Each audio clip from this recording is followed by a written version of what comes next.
আজ অফিস থেকে বেরিয়ে চলে এসেছিলাম বাজার কলকাতায় শুকানোর জন্য একটা টপ কিনতে। আর একটা ছাতারও দরকার ছিল, তাই চলে আসলাম ছাতার দোকানে।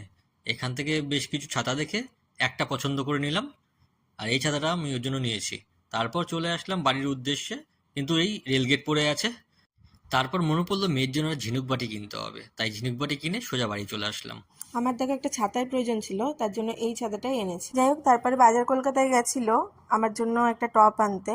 তো যেহেতু আমি ফুল স্লিভ পরি, তো ওখানে ফুল স্লিভ কোনো টপ ছিল না। তারপরে বাইরের দোকান থেকে এই টপটা এনেছে।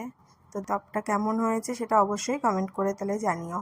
তারপর চলে গেছিলো মেয়ের জন্য একটা ঝিনুক বাটির দরকার ছিল। তো তারপর ভাবলাম যে না, বাটি আছে, তাই ওকে আবার বাটি না করে দিলাম।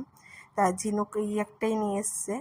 এখন যেহেতু আবার কাজে যেতে হবে আমাকে, তো তার জন্য এই ঝিনুকটাই প্র্যাকটিস করাতে হবে। তো ঝিনুকটা কেমন হয়েছে জানিও অবশ্যই। চলো, টাটা।